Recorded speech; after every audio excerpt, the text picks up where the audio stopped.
বাইরে বিদেশেতে আইসো, তোমরাও ইনকাম করে খাও, আমরাও ইনকাম করে খাই। সো সবাই মিলে জিলে চলতে হইব, ঠিক নিও।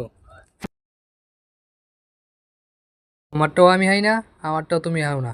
আমরা তিনজনে একসাথে রান্না বান্না করে খাই, একজন আরেকজনকে হেল্প করি। এর মধ্যে তুমি হাইতাছো, তুমি আমাদেরকে হেল্প করবা না? না, তুমি আলি খাইবাই খাইবা, এভাবে তো আর মেস চালানো যাইব না। তুমি তেলে তোমার মতো আলাদা করে রান্না করে খাও। আমার লোকের এত সমস্যা। আচ্ছা, আমি আলু দিয়ে মনে। আচ্ছা তাহলে, আজকেরটা রান্না করা আছে, আজকেরটা তুমি খাইলো, কালকা তোমার রান্না তুমি একলা করে আইবা। কেন আমি হামু? তুমি হাইতা না? আমাদের কথা তোমার চিন্তা করতে হইব না। আজকের মতো রান্না রেডি আছে, খায় লও। কালকে যাতে মন থাকে একলা রান্না করে খাইবা। আর আমাদের বাইরে কাজ আছে, বাইরে থেকে আয়া খাম।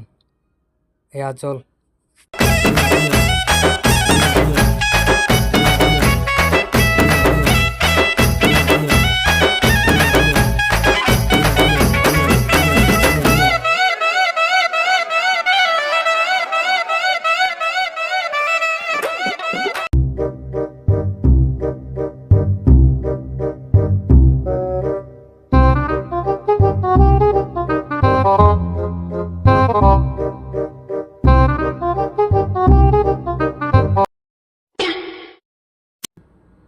বাবু পানি মনে একটু কম হয়েছে, আর একটু ডালো।